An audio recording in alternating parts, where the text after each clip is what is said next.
अकेला रोवत भैनी हो, कहे दिलवा तोड़ गेलू हो, कहे साथ छोड़ गेलू हो।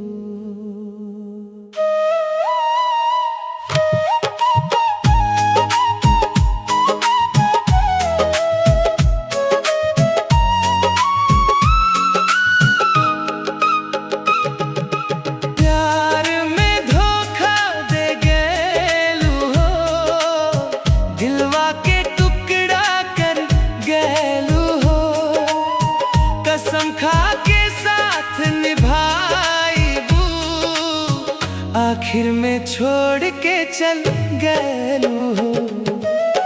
जान कह के जान ले गेलू हो, मुस्कान हमार ले गेलू हो।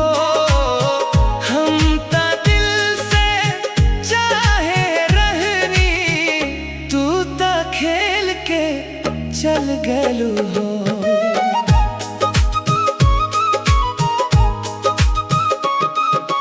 रतिया में फोन पे बात करत रहलू, सपना में आके मुलाकात करत रहलू। हम ता समझानी सच्चा प्यार बा, तू ता बस टाइम पास करत रहलू। गली गली हमरा नाम लेके प्यार के कसम खावत रहलू, आज वही मुंह मोड़ के जानू, दूसरा के बाहों में जात रहलू। प्यार में धोखा दे गेलू हो, दिलवा के टुकड़ा कर गेलू हो, कसम खा के साथ निभाईबू, आखिर में छोड़ के चल गेलू हो।